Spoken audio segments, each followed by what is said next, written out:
मन तृप्त जावपाचें असो देखावो आसा हो.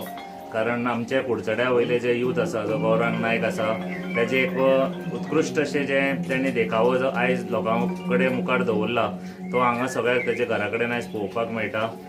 जशें तुमी पळयता आसतले, प्राचीन काळाची देवळां कशी मोडिल्ली आनी थंय देवळाचो देवाचो वास जो आशिल्लो तो कसो आसतालो, तो एक ह्या देखाव्याच्या माध्यमांतल्यान गौरांग नायक जो आमचो भाव आसा तेणी दाखोवपाचो प्रयत्न केला. आनी इवन तुमी गणपतीची मुर्ती जर पळयता जाल्यार ती तेणी स्वता क्राफ्ट केल्या, स्वता तेणी मुर्ती ती रचल्या. सो एक बरो उत्कृश्ट असो देखावो आनी तेजे कामाची जी पद्दत आसा, जो कामाची डिटेलिंग आसा, ते ताजे दिश्टी पडटा. आनी म्हणजे खरेंच तो हांगा पावले नंतर एक मन तृप्त जाता. तुका दिसता की तो खरंच जंगलान खंय तरी एक जंगलाचें देवूळ खंय तरी पळयल्ल्या भशेन दिसता. आनी एक सॉलिड म्हणटा तशें हांव प्रत्येक आमच्या गांवचे कुडचड्या वयले स्पेशली लोकां कडेन मागता की तेणी